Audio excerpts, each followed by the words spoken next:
আসসালামু আলাইকুম রহমতুল্লাহ। সুন্দরবন থেকে বান্দরবান, টেকনাফ থেকে তেতুলিয়া, নোয়াখালী থেকে মহাখালী এবং রায়পুর থেকে রামগঞ্জ পর্যন্ত যে যেখান থেকে ভিডিওটা দেখতেছেন সবাইকে জানাই নতুন ভিডিওতে স্বাগতম। আশা করি আল্লাহ পাকের অশেষ রহমতে সবাই ভালো আছেন। আমার পিছনে যে দৃশ্যটা দেখতেছেন এটা দেখে যে কেউ মনে করতে পারেন যে আমি বাংলাদেশে আছি। এটা যদি কেউ মনে করে থাকেন তাহলে এটা সম্পূর্ণ ভুল ধারণা। আমি ঠিক এই মুহূর্তে আছি মালয়েশিয়ার একটা গ্রামীণ পরিবেশের ভিতরে। এত সুন্দর একটা পরিবেশ, এত মুগ্ধ বাতাস যা আসলে যে কারো ভালো লাগবে। আমি যদি আপনাদেরকে আশেপাশের পরিবেশটা দেখাই, সর্বপ্রথম এই রাস্তাটা একটু দেখাই আমি আপনাদেরকে। রাস্তাটা দেখে অনেকে ভাবতে পারেন যে মালয়েশিয়া থেকে আবার এমন রাস্তা আছে কিনা। মালয়েশিয়ার কিন্তু বেশিরভাগ রাস্তায় কিন্তু ফাঁকা। প্রত্যন্ত গ্রাম অঞ্চলে গেলেও কিন্তু সব পিচ ডালাইতে পাবেন, সব ভিআইপি রাস্তা পাবেন। কিন্তু এমন এমন জায়গা আছে যে জায়গাতে কিছু কিছু রাস্তা আছে এমন ধরনের একদম গ্রামীণ পরিবেশ। আমাদের বাংলাদেশের যে গ্রামের অবস্থা, এই জায়গাটাও ঠিক তেমনই গ্রাম। আমার হাতের ডান পাশটা যদি একটু দেখাই, এখান দিয়ে পাম অয়েল বাগান দেখা যাচ্ছে। যত দূর চোখ যায় সব কিন্তু পাম অয়েল বাগান, সব পাম অয়েল গাছ। আমি একটু নিচে যাবো আপনাদেরকে নিয়ে, এই জায়গাটা একটু দেখাবো এই পাশটা আরো ভালো করে।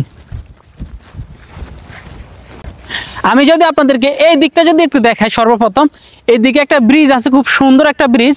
এই ব্রিজটা পার হয়ে এদিক দিয়ে অনেকেই যায় ওই পারে। ওই পারে গিয়ে ওই পাশ থেকে বড়শি দিয়ে মাছ ধরে আনে সবাই। আর ওইদিকে একটা সরকারি ভবন কিংবা যে কোনো একটা কিছু থাকতে পারে, আমি সঠিক ধারণা নাই আমার, যেহেতু আমি এখানে প্রথমবারের মতো আসলাম এবং নতুন। এর আগেও একবার আসলাম, তবে এরকম পরিবেশে এসে এই পর্যন্ত যে আসবো, এসে ভিডিও করবো, এরকম পরিস্থিতি ছিল না। তো যদি আপনাদেরকে খালটা দেখাই, একটু এদিকে আসেন। খুব সুন্দর একটা মনোমুগ্ধকর পরিবেশ। খালটা যদি দেখায়, খালের পানিগুলো যদি একটু গোলা, তবে এই খালের মধ্যে প্রচুর পরিমাণে মাছ আছে। খালটার মধ্যে থেকে মালয়েশিয়ান, চাইনিজ, বাংলাদেশি, মিয়ানমার বিভিন্ন দেশের মানুষ এসে মাছ ধরে নেয়। এবং মাছগুলো যদি বলি, এখানে কই মাছ, মাগুর মাছ, তেলাপিয়া মাছ, এই ধরনের মাছগুলো অ্যাভেলেবেল পাওয়া যায়। এদিকে রাস্তাটা যদি দেখায়, রাস্তাটা কিন্তু অনেক দূর জুড়ে। এটা সম্ভবত, আমি জানি না, খুব সম্ভবত এটা গ্রাম, কোন একটা গ্রামের সাথে মিলিত হয়েছে। আর আমরা জানি যে এখানে চাইনিজ, মালাই এরা অ্যাভেলেবেল থাকে এই গ্রাম অঞ্চলে। তো সব কিছু মিলিয়ে এমন একটা পরিবেশে আসতে পেরে আমি আসলে খুবই আনন্দিত। আমার কাছে খুব ভালো লাগতেছে। এখন পুরোপুরি বিকেলবেলা এই এমন একটা মুহূর্ত এখানে কাটাতে পারবো, আমি আজ থেকে 2 মাস আগেও চিন্তা করি নাই।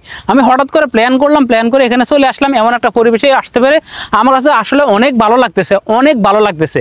আমাদের দেশ গ্রামে যদি হতো তাহলে এখানে কিন্তু পোলাপান হচ্ছে, বিশেষ করে ইয়ং বয়সে যারা, তারা কিন্তু আড্ডা দিত, বল খেলতো, তার বিভিন্ন ধরনের আনন্দ মজা মাসে থাকতো, কাবাডি খেলতো। অথচ দেখেন এখানে মালয়েশিয়ার কোনো পোলাপান নেই, কারণ মালয়েশিয়াতে মানুষ বেশিরভাগ কাজে কর্মে ব্যস্ত থাকে। মূলত আজকের এই ভিডিওটা করার উদ্দেশ্য হচ্ছে, এমন একটা প্রাকৃতিক সৌন্দর্য ভরা পরিবেশে এসে আমার নিজের কাছে অনেক ভালো লাগছে। চিন্তা করলাম আপনাদের সাথে বিষয়টা শেয়ার করি, এত সুন্দর মনোমুগ্ধকর পরিবেশটা আপনাদেরকেও দেখাই। সর্বশেষ একটা কথা বলে যায়, যারা অভিভাবক আছেন এই মুহূর্তে আমার ভিডিওটা দেখতেছেন, তাদের উদ্দেশ্য বলবো, আপনাদের বাচ্চাদেরকে এমন সুন্দর সুন্দর পরিবেশে নিয়ে যাবেন। মনোমুগ্ধকর পরিবেশে বাচ্চাদের মাইন্ড ফ্রেশ হয় এবং তাদের সব দিক দিয়ে শরীর স্বাস্থ্য ভালো থাকবে, মনটা ফ্রেশ থাকবে সব সময়। আল্লাহ পাক সবাইকে ভালো রাখুক, সুস্থ রাখুক। ইনশাআল্লাহ দেখা হবে পরবর্তী ভিডিওতে। আসসালামু আলাইকুম, আল্লাহ হাফেজ।